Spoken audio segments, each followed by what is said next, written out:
السلام علیکم ورحمۃ اللہ وبرکاتہ۔ الحمد للہ نحمده ونستعینه ونستغفره ونؤمن به ونتوکل علیہ ونعوذ باللہ من شرور انفسنا ومن سیئات اعمالنا، من يهده الله فلا مضل له ومن يضلل فلا هادي له، ونشهد ان لا اله الا الله وحده لا شريك له، ونشهد أن سيدنا ومولانا محمدا عبده ورسوله، أما بعد فأعوذ بالله من الشيطان الرجيم، بسم الله الرحمن الرحيم، يا أيها الذين آمنوا اتقوا الله وكونوا مع الصادقين، صدق الله مولانا العظيم وصدق رسوله النبي الأمين الكريم، ونحن على ذلك لمن الشاهدين والشاكرين، والحمد لله رب العالمين۔ جو یاد مصطفیٰ سے دل کو بہلایا نہیں کرتے، جو یاد مصطفیٰ سے دل کو بہلایا نہیں کرتے، حقیقت میں وہ لطف زندگی پایا نہیں کرتے۔ اور یہ دربار محمد ہے، یہاں اپنوں کا کیا کہنا، یہ دربار محمد ہے، یہاں اپنوں کا کیا کہنا، یہاں سے ہاتھ خالی غیر بھی جایا نہیں کرتے۔ اور کی محمد سے وفا تو نے تو ہم تیرے ہیں، جی محمد سے وفا تو نے تو ہم تیرے ہیں، یہ جہاں چیز کیا ہے لوح و قلم تیرے ہیں۔ بادہ توحید کے مت والوں، شمع رسالت کے پروانوں، غوث و خواجہ کے چاہنے والوں، آئیے ہم اور آپ مل کر سب سے پہلے اس آقا نامدار، مدینے کے تاجدار، دونوں عالم کے مالک و مختار، ہم غریبوں کے غم گسار، سید ابرار و اخیار، نائب پروردگار، علی سے بے کساں چار ساز دردمندہ اور رحمت للعالمین، یعنی حضور احمد مجتبی محمد مصطفیٰ صلی اللہ تعالی علیہ وسلم کی بارگاہ بے کس پناہ میں جھوم جھوم کر درود پاک کریں۔ اللہم صلی علی سیدنا و شفیعنا حبیبنا مولانا محمد بارک وسلم، صلو علیہ صلاۃ و سلام علیک یا حبیبی یا سیدی یا رسول اللہ صلی اللہ تعالی علیہ وسلم۔ حضرات محترم، جیسا کہ آپ جانتے ہیں کہ یہ ماہ مبارک ربیع الاخر کا مہینہ چل رہا ہے، جس کو ہم اور آپ بڑے پیر و صغیر سیدنا شیخ محی الدین عبد القادر جیلانی غوث پاک رضی اللہ تعالی عنہ کی طرف منسوب کرتے ہیں۔ 11ویں کا مہینہ غوث پاک رضی اللہ تعالی عنہ کے نام سے مشہور ہے۔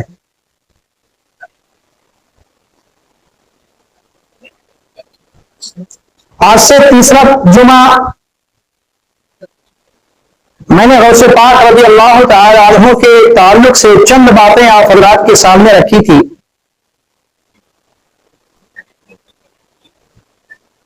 کہ غوث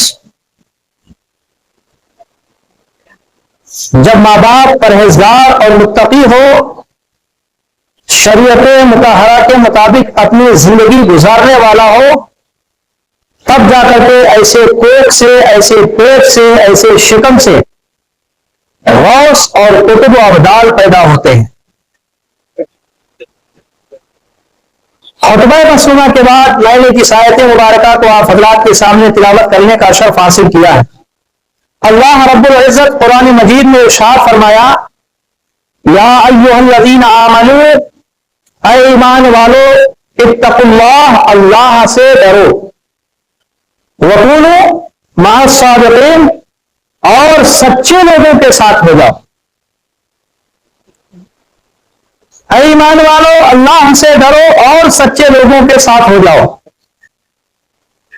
محترم سامعین کرام، یہ سچے لوگ کون ہیں؟ قرآن میں ایک جگہ آیا ہے، من النبیین والصدیقین والشہداء والصالحین وحسن اولئک رفیقا، کہ نبیین کی جماعت، صدیقین کی جماعت، صالحین کی جماعت، شہیدین کی جماعت، یہ صالحین ہے، یہ سچے لوگ ہیں، اور ہم اور آپ کو انہی لوگوں کا دامن تھامنا ہے۔ انہیں سچے لوگوں کا دامن تھامنا ہے. اور اللہ تبارک و تعالیٰ نے قرآن مجید میں سورہ فاتحہ ہی میں فرما دیا ایاک نعبد و ایاک نستعین اہدنا الصراط المستقیم. یہاں پر بھی صراط المستقیم جو کہا گیا، جب تک ہم ان لوگوں کے دامن کو تھامیں گے نہیں، ان لوگوں کے دامن کو پکڑیں گے نہیں، تب تک جو ہے ہم اہدنا الصراط المستقیم پر گامزن نہیں ہو سکتے. اللہ سے ہم دعا مانگتے ہیں اللہ ہم کو سیدھا راستہ دکھا، سیدھا راستہ چلا. تو ہم سے پہلے سیدھے راستے کون چلے؟ نبیین کی جماعت، صدیقین کی جماعت، شہداء کی جماعت، صالحین کی جماعت. یہ صالحین ہی میں اولیاء اللہ قطب ابدال ہوتے ہیں. یہ صالحین میں سے ہی اللہ کے محبوب بندے، اللہ کے ولی، اللہ کے قطب ابدال یہی لوگ ہوتے ہیں جن کو صالحین کی جماعت کہا گیا. اور میں نے کہا تھا کہ اللہ کے جو محبوب بندے ہوتے ہیں، جو اللہ کے ولی ہوتے ہیں، تو انہیں کوئی خوف نہیں ہوتا، کوئی غم بھی نہیں ہوتا، اس لیے کہ وہ دنیا جب جیتا ہے تو اللہ اس کے رسول کی رضامندی کے لیے جیتا ہے. پھر دنیا کی کوئی سی ضرورت نہیں ہوتی، اسی لیے کسی چیز کا ان کو غم بھی نہیں ہوتا. حضور غوث پاک رضی اللہ تعالی عنہ سے پوچھا گیا کہ آپ کو کب معلوم ہوا کہ آپ اللہ کے ولی ہیں؟ حضور غوث پاک سے پوچھا گیا کہ آپ کو کب معلوم ہوا کہ آپ اللہ کے ولی ہیں، اللہ کے دوست ہیں، اللہ کے محبوب بندے ہیں؟ تو حضرت پیرانی پیر سیدنا شیخ محی الدین عبد القادر جیلانی غوث پاک رضی اللہ تعالی عنہ فرماتے ہیں کہ جب میری عمر 10 سال کی تھی اور میں مکتب پڑھنے کے لیے جاتا تھا تو میں دیکھتا تھا کہ فرشتے میرے پیچھے پیچھے چل رہے ہیں.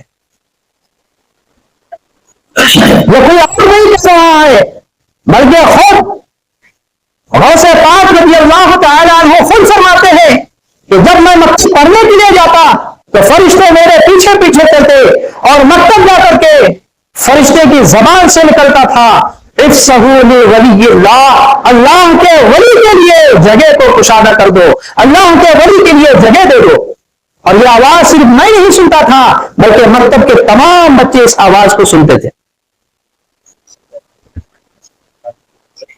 یہ ہے غوث پاک رضی اللہ تعالی عنہ کا مقام اور مرتبہ کہ اللہ تبارک و تعالی نے ان کی حفاظت کے لیے، ان کی رہنمائی کے لیے اللہ تبارک و تعالی نے فرشتوں کو ان کے ساتھ ساتھ لگا دیا. جب آپ مکتب جا رہے ہیں تو فرشتے آپ کے پیچھے پیچھے چل رہے ہیں، آپ کے ساتھ ساتھ چل رہے ہیں. حضرت غوث پاک رضی اللہ تعالی عنہ فرماتے ہیں کہ ایک مرتبہ میں سیر تفریح کے لیے باہر نکلا تو جیسے ہی گاؤں سے باہر نکلا تو میرے سامنے ایک بیل آیا، بیل، اور وہ بیل اپنی زبان سے کہنے لگا اے عبد القادر، تجھے سیر و تفریح کے لیے نہیں پیدا کیا گیا، تجھے گھومنے پھرنے کے لیے پیدا نہیں کیا گیا. حضرت پیرانی پیر سیدنا شیخ محی الدین عبد القادر جیلانی غوث پاک رضی اللہ تعالی عنہ فرماتے ہیں کہ پھر میں اس کی آواز کو سن کر کے اپنی زبان سے کہتا تھا کہ عبد القادر، تجھے گھومنے کے لیے اللہ تبارک و تعالیٰ نے پیدا نہیں کیا، تجھے سیر و تفریح کے لیے پیدا نہیں کیا گیا ہے. اللہ اکبر. حضرت غوث پاک رضی اللہ تعالیٰ عنہ اتنی سی بات سن کر کے واپس اپنے گھر کو لوٹ جاتے ہیں اور اس دن سے اللہ تبارک و تعالیٰ کی محبت اور معجزل ہو جاتی ہے. غوث پاک رضی اللہ تعالیٰ عنہ کا مقام اور مرتبہ حضرت جنید بغدادی جو حضور غوث پاک رضی اللہ تعالی عنہ کے دور سے 200 سال قبل اللہ کے ولی گزرے. کون؟ حضرت جنید بغدادی رضی اللہ تعالی عنہ. ان کا ایک بہت ہی مشہور واقعہ ہے کہ آپ جس مصلی میں آپ نماز پڑھتے تھے اسی مصلی پہ کھڑے ہو کر کے آپ دریا بھی پار کر لیا کرتے. کوئی کشتی نہیں، کوئی ناؤ نہیں، کوئی پانی جہاز نہیں، بلکہ آپ اسی مصلی کو بچھا دیتے اور دریا کے اوپر چلنے لگتے تھے. حضرت جنید بغدادی رضی اللہ تعالیٰ عنہ ایک مرتبہ دریا پار کر رہے تھے. ایک شخص دریا کے کنارے آیا, اسے بھی دریا پار کرنا تھا. دیکھا کہ یہاں پر تو کوئی کشتی نہیں ہے. ایک آدمی دیکھ رہا ہے اور ان کے پاس ایک چھوٹی سی کشتی ہے, حالانکہ وہ کشتی نہیں بلکہ ان کا مسلح ہے. آواز دینے لگا کہ مجھے بھی دریا پار کرنا ہے. حضرت جنید بغدادی رضی اللہ تعالیٰ عنہ غریب آئے, دریا کے کنارے آئے اور اسے کہنے لگے کہ کہاں جانا ہے. اس نے کہا کہ حضور مجھے بھی دریا پار کرنا ہے. کہا کہ آؤ بیٹھ جاؤ, اسی میں کھڑے ہو جاؤ. وہ انسان گھبرا جاتا ہے, کہتا ہے کہ میں اس مسلح پہ کیسے کھڑا ہو جاؤں گا, یہ کشتی تو نہیں ہے, یہ تو مسلح ہے, اس سے دریا پار کیسے ہوگا. حضرت جنید بغدادی رضی اللہ تعالیٰ عنہ فرماتے ہیں کہ اے شخص اس مسلح کے اوپر آ جا اور یا جنید کا تصویر پڑھنا شروع کر دے. وہ انسان کیا کیا کہ اس پر کھڑا ہوا اور کھڑا ہونے کے بعد یا جنید کہنے لگا. جیسے ہی دریا کے بیچ پہنچا اب اسے اور گھبراہٹ ہوئی اور گھبراہٹ کی وجہ سے ان کی زبان سے یا جنید کے بجائے یا اللہ کہنے لگا. اور جیسے ہی یا اللہ اس کی زبان سے نکلنا شروع ہوا وہ دریا کے اندر ڈوبنے لگا. حضرت جنید بغدادی رضی اللہ تعالیٰ عنہ فرماتے ہیں کہ پھر میں نے اس کے ہاتھ کو پکڑا اور کھینچ کر کے اوپر اٹھایا اور کہا کہ اے انسان ابھی تک تو جنید تک نہیں پہنچا, خدا تک کیسے پہنچے گا. پھر دوبارہ یا جنید کہنا شروع کیا اور دریا پار کر دیا. وہ حضرت جنید بغدادی رضی اللہ تعالیٰ عنہ غوث پاک رضی اللہ تعالیٰ عنہ کے بارے میں کتنے سال 200 سال پہلے آپ خطبہ کے بیچ میں آپ فرما رہے ہیں کہ بغداد کے اندر ایک بچہ پیدا ہوگا جو بہت ہی قابل ہوگا اور جن کی بنا پوری دنیا میں مشہور ہوگی. اور جتنے بھی ولی ہیں تمام ولیوں کے سر ہوں گے اور ان کا پیر ہوگا. حضرت غوث پاک رضی اللہ تعالیٰ عنہ کے پیر ہوں گے اور جتنے بھی ولی ہیں ان سب کے سر اور کندھے ہوں گے. اور حضرت جنید بغدادی رضی اللہ تعالیٰ عنہ فرماتے ہیں کہ میں وہ زمانہ تو نہیں پاؤں گا لیکن میں اس کی ولایت کو, میں اس کی قطبیت کو, میں اس کی غوثیت کو ابھی تصویر کرتا ہوں. یہ کون فرما رہے ہیں؟ حضرت جنید بغدادی جو حضور غوث پاک رضی اللہ تعالیٰ عنہ سے 200 سال قبل کے بزرگ ہیں. اور حضرت خواجہ غنی نواز رضی اللہ تعالیٰ عنہ فرماتے ہیں کہ جب یہ اعلان ہوا تو میں اور وہ دور آیا کہ حضور غوث پاک رضی اللہ تعالیٰ عنہ کا قدم مبارک تمام اولیاء کرام کے گردن پر موجود تھا. اس لیے ان کو پیران پیر, اور آپ نے دیکھا ہوگا سنا ہوگا کہ حضور غوث پاک رضی اللہ تعالیٰ عنہ سے پہلے بھی بہت سارے اولیاء کرام اس دنیا میں تشریف لائے, لیکن علماء کرام کو ہی اتنا معلوم نہیں ہے کہ ان سے پہلے اولیاء اللہ اور کون کون گزرے, ان کا چرچا ہی نہیں ہوا اتنا. قطبیت, ابدال یہ ہمیشہ آتے رہیں گے. اولیاء اللہ کا سلسلہ یہ کبھی ختم نہیں ہوگا. ابدال کا سلسلہ کبھی ختم نہیں ہوگا. ابدال ہی کی وجہ سے ہمارے گاؤں میں بارش ہوتی ہے, دھوپ پڑتا ہے, سورج کی روشنی ملتی ہے, ہمیں رزق ملتی ہے. یہ ابدال ہی کا صدقہ ہوتا ہے.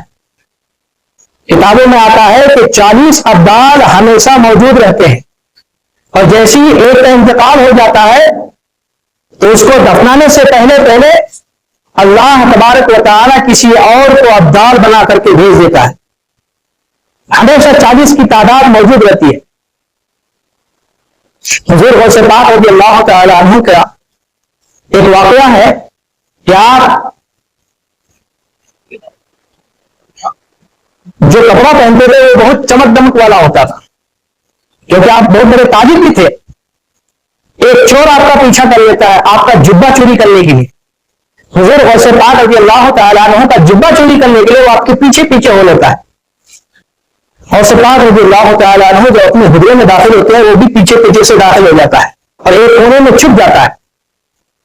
رات ہوتی ہے، جب چاروں طرف اندھیرا ہو جاتا ہے تو وہ چور جو پیچھے پیچھے آیا تھا اب وہ چوری کی نیت سے اڑتا ہے اور کہتا ہے کہ اب تک ڈبہ کھول کر کے رکھ دیے ہیں، اب اس کو چھوڑوں گا اور یہاں سے نکل جاؤں.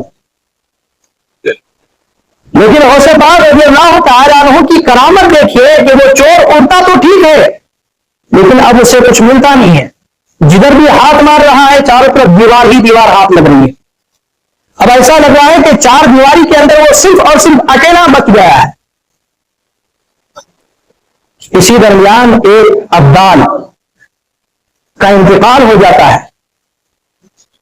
جو دوسرے ابدال ہوتے ہیں وہ آتے ہیں اور حضور غوث پاک رضی اللہ تعالیٰ عنہ سے کہتے ہیں کہ حضور فلاں علاقے کا ابدال کا انتقال ہو گیا ہے، وہاں پر ایک ابدال کی ضرورت ہے. حضور غوث پاک رضی اللہ تعالیٰ عنہ فرماتے ہیں کہ ٹھیک ہے، کونے میں ایک ابدال چھپا ہوا ہے، اس کو لے جاؤ.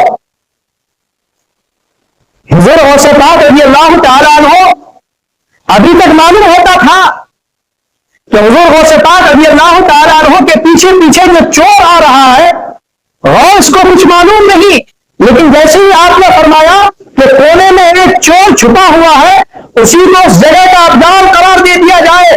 اللہ اکبر. وہ انسان وہ گھسیٹ کر کے باہر نکالا جاتا ہے اور کہتا ہے کہ چلو فلاں گاؤں کے لیے تم ابدال ہو گئے ہو. وہ چور کہتا ہے کہ میں کوئی ابدال نہیں ہوں، میں کوئی قطب نہیں ہوں، بلکہ میں چور ہوں. ایک چوری کی غرض و غایت سے لے کر کے یہاں تک پہنچا ہوں، میں چور ہوں، کوئی ابدال نہیں ہوں.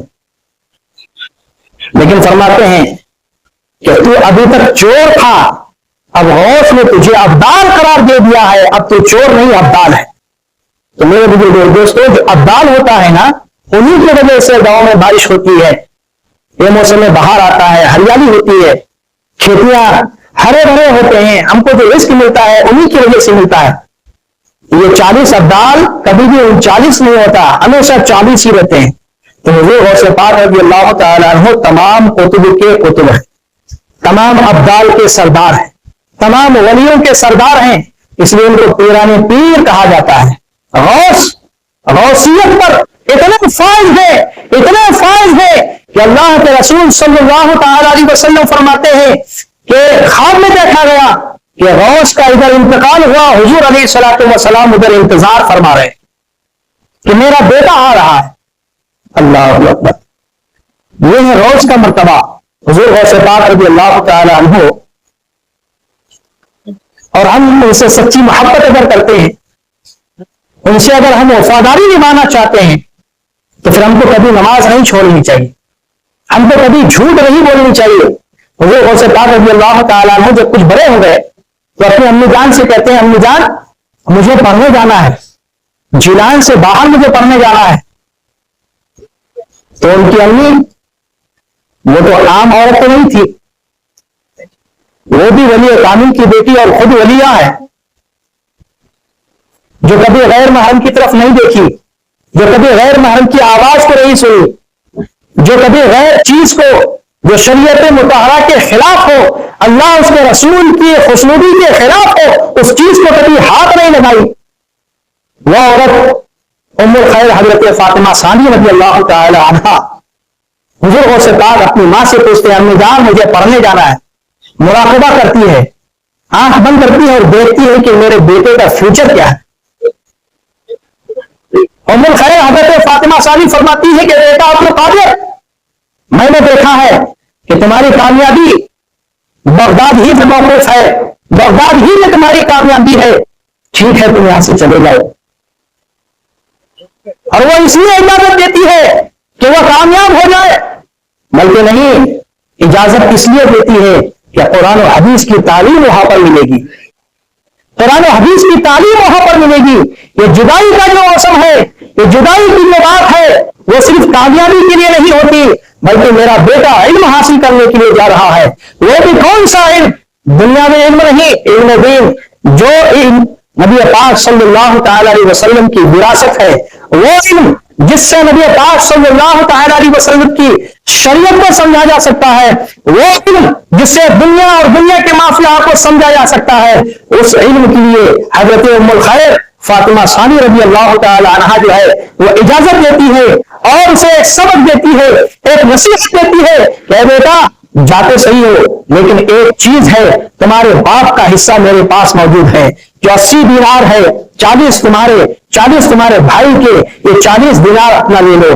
میرے بزرگ دوستوں، اور نصیحت کرتی ہے کہ بیٹا عبد القادر، دنیا میں چاہے کیسی مصیبت آ جائے، کتنی بھی پریشانی ہو جائے، کتنی بھی پریشانیوں کا سامنا کرنا پڑے، لیکن کبھی جھوٹ کا سہارا نہیں لینا، کبھی بھی جھوٹ کا سہارا نہیں لینا۔ عبد القادر، یہ تمہاری نصیحت ہے، اس نصیحت کو ہمیشہ یاد رکھنا۔ حضرت غوث پاک رضی اللہ تعالی عنہ علم دین حاصل کرنے کے لیے جیلان سے بغداد کے لیے سفر کرتے ہیں اور ایک قافلے کے ساتھ نکل جاتے ہیں سفر پر۔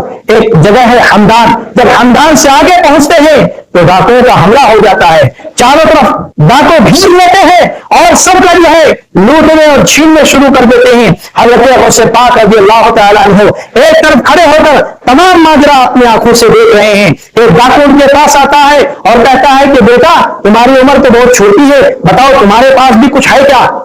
حضرت عبد القادر جیلانی غوث پاک رضی اللہ تعالی عنہ کہتے ہیں کہ ہاں میرے پاس 40 دینار موجود ہے۔ وہ ڈاکو ہنسی مذاق میں لے لیتا ہے اور پھر واپس چلا جاتا ہے۔ پھر کچھ دیر کے بعد ایک دوسرا ڈاکو آتا ہے اور کہتا ہے کہ بیٹا تمہارے پاس کچھ ہے؟ حضرت شیخ عبد القادر جیلانی غوث پاک رضی اللہ تعالی عنہ ان سے فرماتے ہیں کہ میرے پاس 40 دینار موجود ہے۔ وہ ڈاکو پھر مذاق میں لے لیتا ہے اور اپنے سردار کے پاس جاتا ہے اور کہتا ہے کہ ایک بچہ ہے جو اپنی زبان سے کہہ رہا ہے کہ میرے پاس 40 دینار ہے۔ ڈاکو کا سردار کہتا ہے کہ اس بچے کو بلا لاؤ۔ ڈاکو آتا ہے اور آنے کے بعد غوث پاک رضی اللہ تعالی عنہ کو بلا کر کے لے جاتے ہیں سردار کے پاس۔ سردار پوچھتا ہے بیٹا بتاؤ تمہارے پاس کچھ موجود ہے؟ حضرت غوث پاک رضی اللہ تعالی عنہ فرماتے ہیں کہ جی ہاں میرے پاس 40 دینار موجود ہے جو میرے بغل کے گدری میں سیلا ہوا ہے۔ ڈاکو کا سردار حکم دیتا ہے کہ اس کی صدری کو سیل دیا جائے، چاک کر دیا جائے، پھاڑ دیا جائے۔ جیسے ہی چاک کیا جاتا ہے اسے 40 دینار نکلتے ہیں۔ ڈاکو کہتا ہے کہ اے بچے تم جانتے نہیں ہو کہ ہم کون ہیں، تم جانتے نہیں ہو کہ ہم رہزن ہیں، ہم لوگوں کے سامان کو چھین دیتے ہیں، لوگوں کی جائیداد کو چھین لیتے ہیں، ہم ڈاکو ہیں، ہم کسی کو نہیں بخشتے۔ حضرت غوث پاک رضی اللہ تعالی عنہ فرماتے ہیں کہ ٹھیک بات ہے آپ ڈاکو ہیں، آپ رہزن ہیں، لیکن یہ میری امی کی وصیت ہے۔ جب میں سفر پر نکلا تھا تو میری ماں نے مجھے نصیحت کی تھی کہ بیٹا عبد القادر کیسا بھی مصیبت کا سامنا کرنا پڑے جھوٹ کا سہارا کبھی نہ لینا۔ میں اپنی نصیحت کو، میں اپنی ماں کی نصیحت کو کیسے فراموش کر سکتا تھا؟ کیا میں درس کے مارے جھوٹ بول دیتا اور میری ماں کی نصیحت کو فراموش کر دیتا، بھلا دیتا؟ اللہ تبارک و تعالیٰ کی بارگاہ میں پھر میں کیا جواب دیتا؟ ڈاکو کہتا ہے کہ تو دنیا میں کر کے اپنی ماں کی نصیحت کو فراموش نہیں کر سکتا، اور ہم دنیا میں رہ کر کے اللہ تبارک و تعالیٰ سے کیے ہوئے وعدے کو فراموش کر جاتے ہیں۔ اللہ اکبر۔ حضور غوث پاک رضی اللہ تعالیٰ عنہ خود فرماتے ہیں کہ پھر تمام ڈاکوؤں نے توبہ کیا اور پھر اس کے بعد عبادت و ریاضت کی زندگی گزارنے لگا۔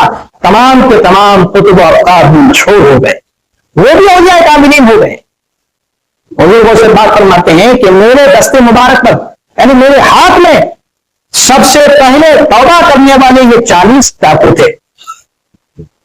یہ حضور غوث پاک رضی اللہ تعالیٰ عنہ کی کرامت بہت ساری بھری ہوئی ہے۔ ان کی زندگی کو اگر ہم پڑھنا چاہے تو ہماری زندگی پوری ختم ہو جائے گی، صرف ان کی زندگی ہم نہیں پڑھ سکتے۔ بس کہنے کا مطلب یہ ہے کہ ہم اگر غوث سے سچی محبت کرتے ہیں تو ہم سے کبھی نماز چھوٹنی نہیں چاہیے۔ اگر ہم غوث سے سچی محبت کرتے ہیں تو ہماری زبان سے کبھی جھوٹ نہیں نکلنا چاہیے۔ اگر ہم غوث سے سچی محبت کرتے ہیں تو ماں باپ کا ہمیشہ فرما بردار کر رہے ہیں. اگر ہم غوث سے سچی محبت کرتے ہیں تو میرے بزرگوں دوستو اللہ کے رسول صلی اللہ تعالی علیہ وسلم سے سچی محبت کریں یقین کامل کے ساتھ. میں یہ دعویٰ کرتا ہوں کہ اگر یہ تمام چیزوں کا ہم پابند کے ساتھ ادا کریں گے تو یقیناً کل میدان محشر میں غوث پاک رضی اللہ تعالی عنہ اللہ تبارک و تعالی کے حبیب سرکار دو عالم صلی اللہ تعالی علیہ وسلم کی بارگاہ میں عرض کریں گے کہ ابا حضور، اے نانا جان، مجھے یہ چاہتا تھا، مجھ سے سچی محبت کرتا تھا، مجھ سے سچی محبت کرتا تھا. اور اللہ کے رسول صلی اللہ تعالی علیہ وسلم فرماتے ہیں کہ جب تم اولیاء کاملین سے سچی محبت کرو گے تو قیامت کے دن میرے ساتھ رہو. من النبیین والصدیقین والشہداء والصالحین وحسن اولئک رفیقا. یہ ایسی جماعتیں ہیں جو اللہ تبارک و تعالیٰ کے محبوب ہیں، اللہ تبارک و تعالیٰ کے احسن دوست ہیں.